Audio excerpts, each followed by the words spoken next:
राध्या की जिंदगी में अब एक ऐसा मोड़ आने वाला था जहां उसके हर सवाल का जवाब धीरे धीरे सामने आने लगेगा।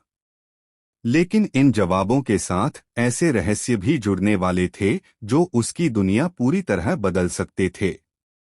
जिस सच्चाई को वह इतने दिनों से तलाश रही थी, अब वह उसके बेहद करीब पहुंच चुकी थी।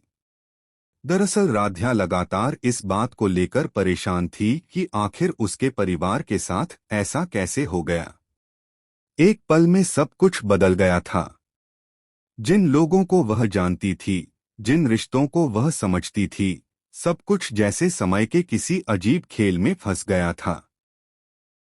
यही वजह थी कि अब उसने फैसला कर लिया था कि चाहे कुछ भी हो जाए, वह इस रहस्य की जड़ तक पहुंचकर रहेगी। इसी बीच एक ऐसी घटना होती है जो कहानी को और भी दिलचस्प बना देती है। जब राध्या को चोट लगती है तो घर में मौजूद सभी लोग चिंता में पड़ जाते हैं।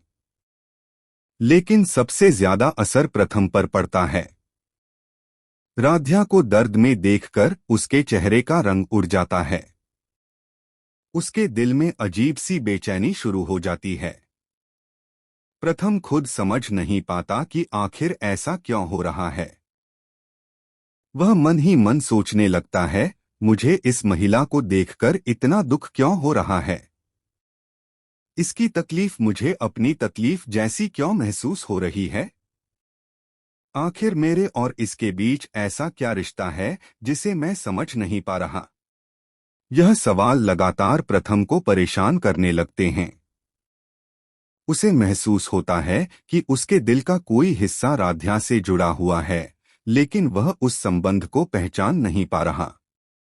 दूसरी तरफ दादी की बेचैनी भी बढ़ती जा रही थी। उन्हें लग रहा था कि राध्या जितने दिन इस घर में रहेगी, उतना ही ज्यादा खतरा बढ़ता जाएगा। क्योंकि राध्या अब छोटी छोटी बातों को जोड़कर बड़े रहस्यों तक पहुंचने लगी थी। यही वजह थी कि दादी एक नई योजना बनाने लगती हैं। वह चाहती थीं कि किसी भी तरह राध्या इस घर से दूर हो जाए और सच की तलाश यहीं खत्म हो जाए। लेकिन उन्हें यह नहीं पता था कि अब राध्या पहले से कहीं ज्यादा मजबूत हो चुकी है। उधर राध्या के मन में भी एक ही सवाल बार बार घूम रहा था। आखिर उसका पूरा परिवार 10 साल पीछे के समय में कैसे पहुंच गया। क्या यह सिर्फ कोई संयोग था, या फिर किसी ने जानबूझकर यह सब किया था। इन सवालों के जवाब तलाशने के लिए वह पूरे घर में सुराग ढूंढना शुरू कर देती है। वह हर कमरे को ध्यान से देखती है, पुराने सामान की जांच करती है, अलमारियों में रखी चीजों को टटोलती है। उसे यकीन था कि कहीं न कहीं ऐसा कोई सबूत जरूर छिपा है जो पूरी सच्चाई सामने ला सकता है। और तभी उसकी नजर एक पुरानी तस्वीर पर पड़ती है। यह तस्वीर किसी साधारण व्यक्ति की नहीं थी। उसमें एक तांत्रिक दिखाई दे रही थी। जैसे ही राध्या उस तस्वीर को देखती है, उसके मन में उम्मीद की एक किरण जाग जाती है। उसे महसूस होता है कि शायद यही वह सुराग है जिसकी उसे तलाश थी। वह बिना देर किए उस जगह जाने का फैसला करती है जहां यह तांत्रिक रहती है।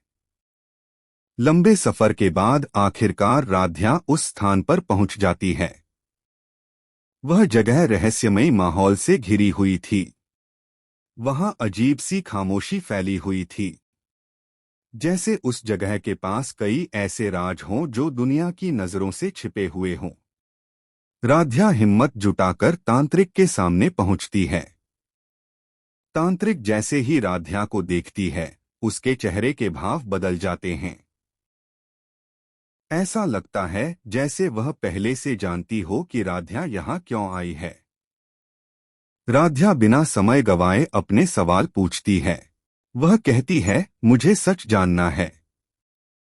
मेरे परिवार के साथ आखिर क्या हुआ है? और इस तस्वीर का दादी से क्या संबंध है? तांत्रिक कुछ देर तक चुप रहती है। फिर वह एक ऐसी बात बताती है जिसे सुनकर राध्या के होश उड़ जाते हैं। तांत्रिक बताती है कि कुछ समय पहले एक बुजुर्ग महिला उसके पास आई थी। वह महिला अपने परिवार को लेकर बहुत परेशान थी और उसने एक अजीब इच्छा जाहिर की थी।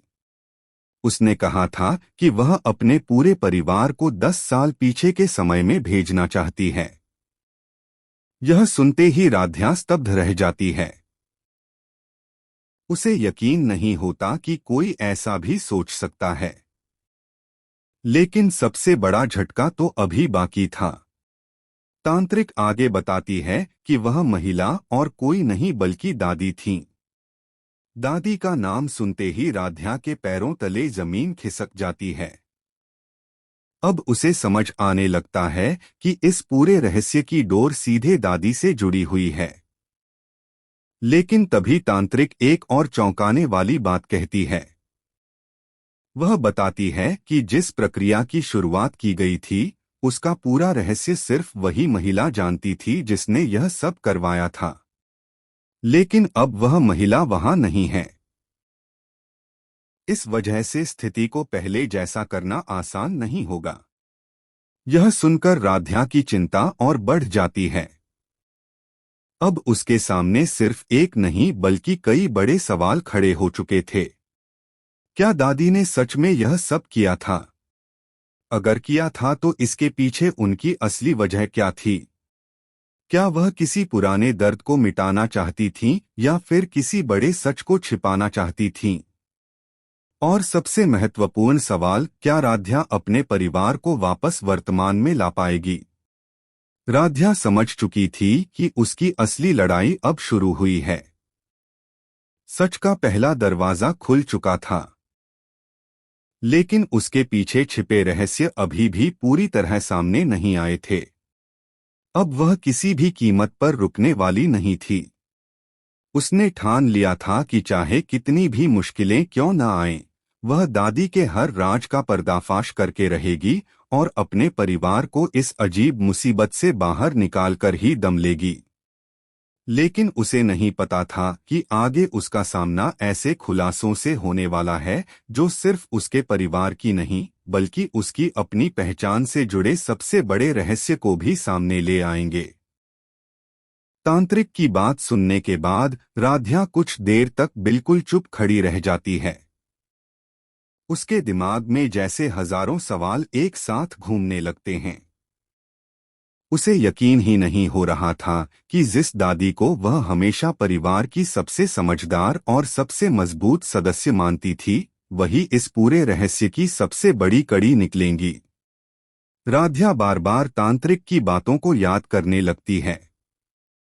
एक बुजुर्ग महिला, पूरा परिवार, 10 साल पीछे जाने की इच्छा, और फिर दादी का नाम। इन सभी बातों को जोड़ने के बाद अब एक बात साफ हो चुकी थी कि परिवार के साथ जो कुछ हुआ वह कोई हादसा नहीं था। इसके पीछे किसी की सोची समझी योजना थी। लेकिन सबसे बड़ा सवाल अभी भी वही था। दादी आखिर ऐसा क्यों करना चाहती थीं? राध्या यही सोचते हुए वहां से निकल जाती है। रास्ते भर उसका मन बेचैन रहता है।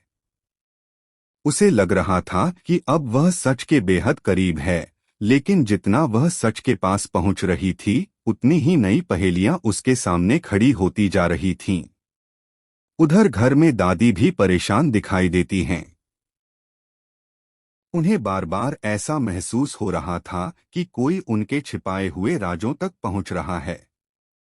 उनका डर हर गुजरते पल के साथ बढ़ता जा रहा था।